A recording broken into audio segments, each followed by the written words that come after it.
And welcome. Before we go on, I'd just like to, as I usually do, say thank you very much to those few people that support the video and some regularly. It's very strange that it always seems to be just one or two people every video, and what's strange about it is, if you just look at the story in the Bible, the 144,000 during the end times, are the only ones that seem to be saved at that point in time. When you consider during the end times, if we're close, because people do talk about this on my channel, so it doesn't harm now and then to talk about such things. Then you've got to consider there are 7 billion people on this planet, and 144,000 people is a very, very small amount. And it's a very, very small amount when you consider there's 56,000 views in a month, and probably a handful of people are, probably sharing the same enthusiasm on this topic as myself, and are prepared to, chip in a few bucks, to spread the word to other people, and inform them of these massive changes that are taking place. And it really is a serious topic, and it's probably more serious than a lot of people actually know that have been probably even following this channel for quite some time, because there are some big players now which are almost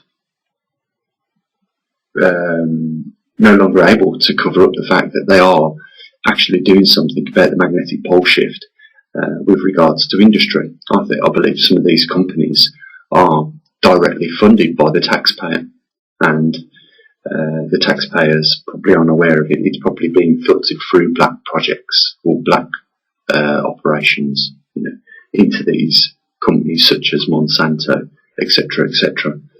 And you can almost understand what the government's incentive is there and why they would do that. But anyhow, let's move on. So why do I mention Monsanto then? Well, it's companies like Monsanto that have to ensure continuity, at least in the food production industry. Monsanto have, not hid the fact that they have manufactured crop seeds that thrive better in drier environments. They've also manufactured crop seeds that survive better in wetter environments and cooler and warmer environments. So I think they're spreading the bets. This is why I believe governments are filtering money into these companies so that they can ensure the continuity of crops.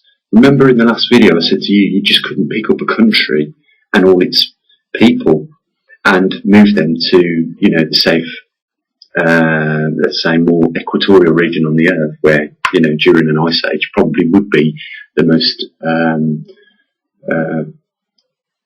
provident land to grow crops in during that period. But the northern and southern hemisphere would dramatically have a reduction in the crop outputs because the seasons would change and you would have more prolonged cooler seasons in those regions. So, with Monsanto, I believe they have been instructed by governments to make sure that should natural catastrophes come about, they would be in a position to offer at least something. If it had been a next ice age, perhaps that could be crops that are best suited for, shorter sunlight periods, cooler regions, and more heartier plants that could survive in those environments.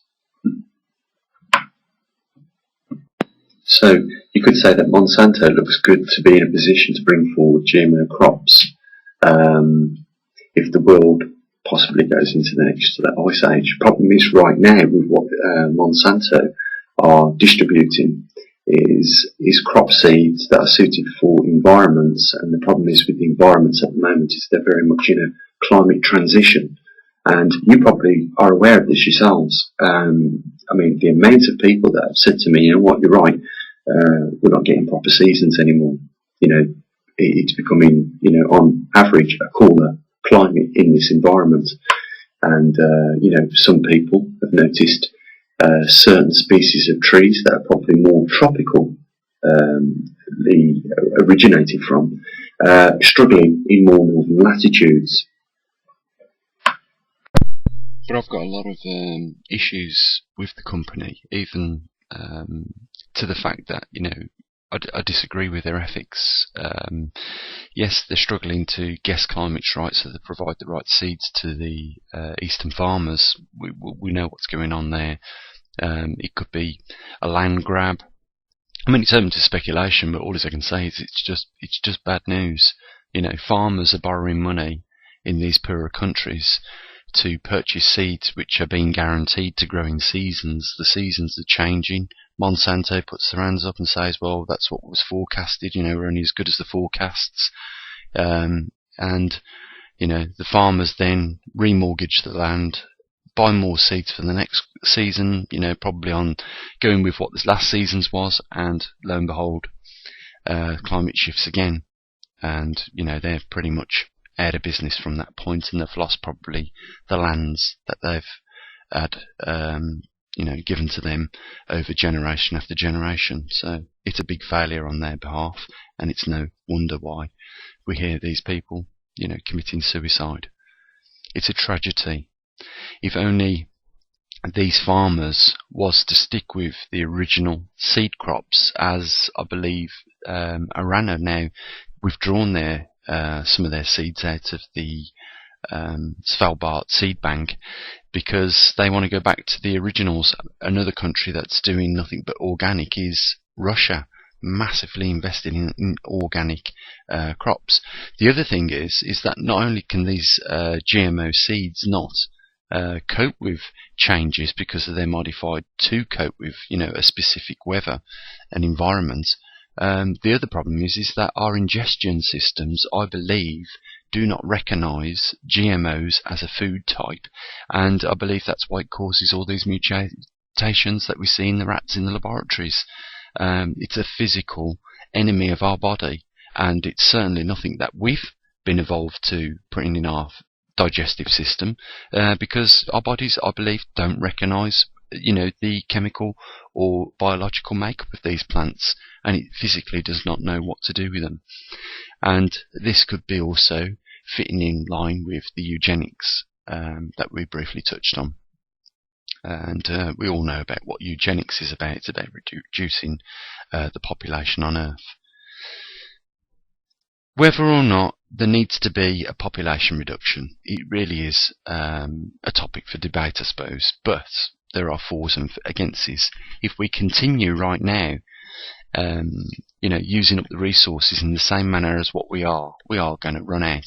If, like that piece of bread on that plate next to the scrambled egg, has a slight amount of mould on the one corner, and it continues to spread up throughout the piece of the bread, it will consume the whole piece of bread, and that is almost an analogy of the Matrix film. If you remember, he says, I've classified all species as a virus because it doesn't have any boundaries and it just spreads. Oh, literally, we have done that, and we should self-govern ourselves, I believe, in some respects, especially when we know there is only a certain amount of resources on the planet. It's not very wise to just continue stripping the resources and not replacing them. We need to factor in that if we want to keep the population sizes that we've got today, then we need to be not just recycling more, but we need to putting back rainforests through many years of deforestation. At the end of the day, trees are our friend.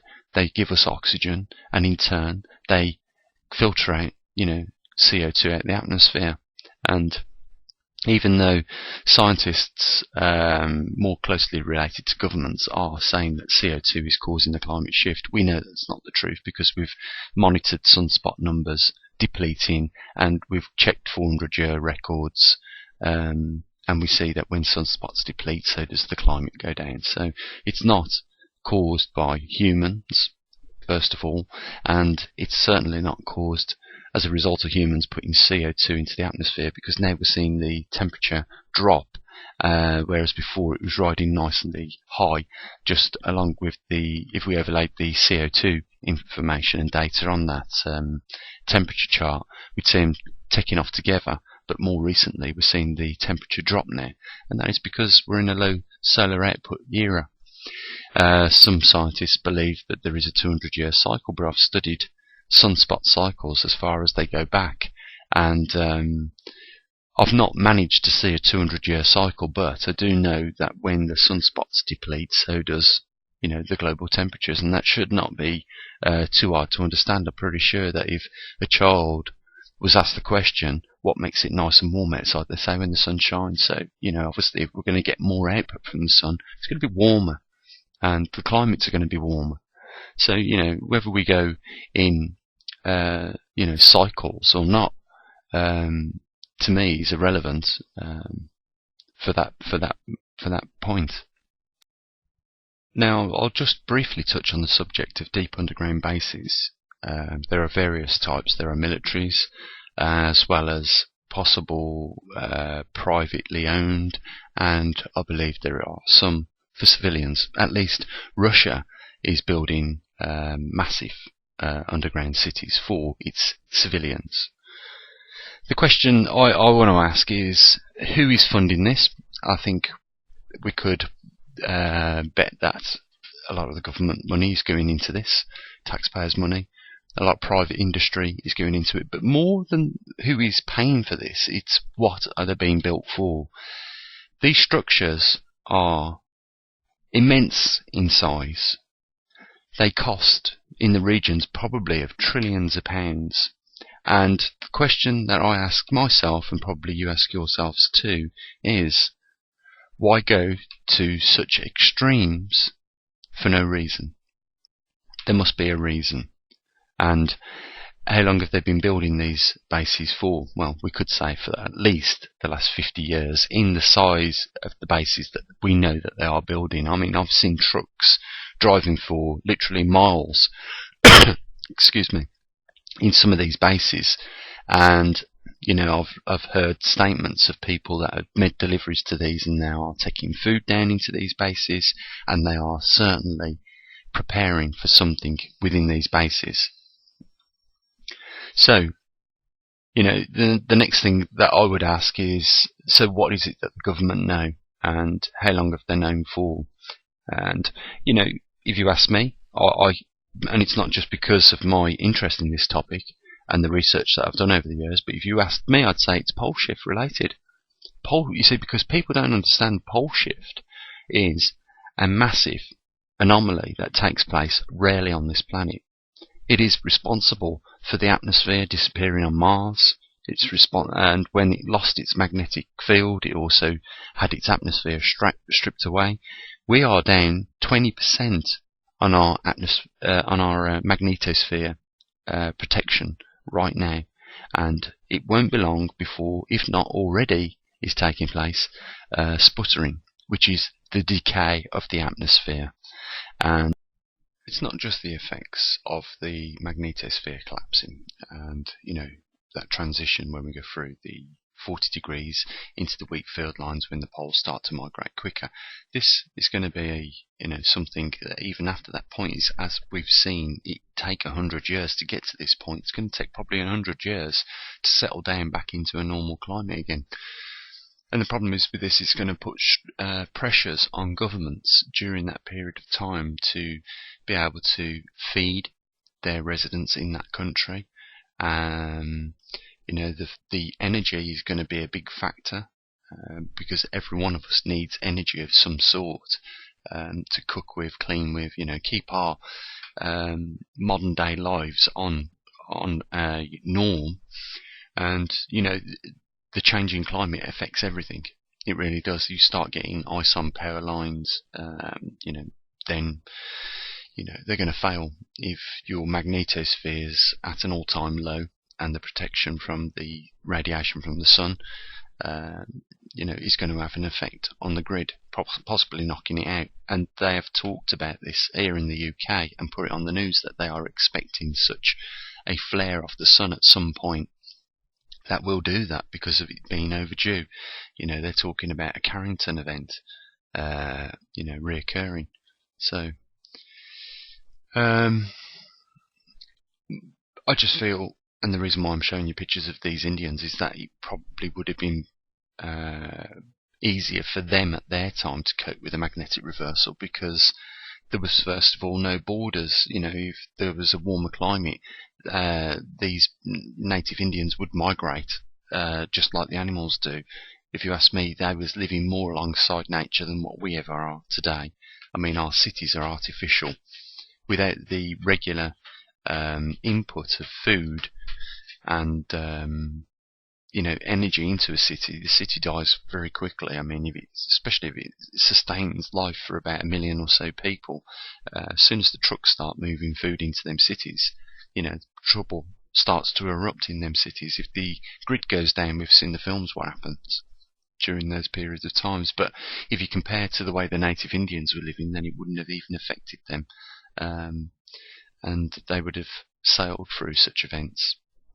So there are these big downturns to our modern way of life, and especially more so when faced with rare events such as the magnetic field reversing on the planet. It could quite easily, just as government officials have said, if we do have a super flare hit the Earth and knock the grids out, send us back into the Dark Ages. Well, this is possibly going to be even worse, because first, it lowers the radiation protection of the planet. Secondly, it makes more biodiversity more susceptible to cancer increase. And it affects climate, so it affects agricultural production. And those are all things we need to survive. And that's just what we are able to decipher of what is going to be a possibility of the effects of another magnetic reversal. We don't know whether the atmosphere reduces to a point where it's a struggle for ourselves, and it's a serious event. That's why I've certainly spent as much time as I have researching all the possibilities, the facts, and putting the information out as I have. I'm going to end the video here, guys, because I don't want to go on and take too much of your time. I want you to enjoy the rest of your weekend as well. So, there's a link down there, guys. Maybe you listening to this right now might be the one that decides, I'll be the one this week then that, chips in a few bucks to keep this research going. And, if you are, then I can only say thank you, and I'm glad that you're a like-minded person like myself. You want to help other people. You realise the implications of the next pole shift, and it should be talked about more in mainstream, and more people should be doing something as a precaution, because this, after all, is going to be something that takes part in our lives. I mean, we're at the point now where it's no longer on a single vector towards Siberia, the magnetic pole. It's now started to deviate southerly, and has done so at least 200 miles. Yeah, some people have said the magnetic North Pole is heading towards the United Kingdom. Well, it's certainly in the direction of the United Kingdom. It isn't in the United Kingdom at the moment. But I will tell you one thing that is in the United Kingdom and wasn't many years ago, and they are sundogs, cirrus clouds, those things that are more common in the Arctic Circle. So, the link will be down there, guys. I appreciate any support I get. And, until next week, I'll say what I usually do. Enjoy the rest of your weekend, and bye for now.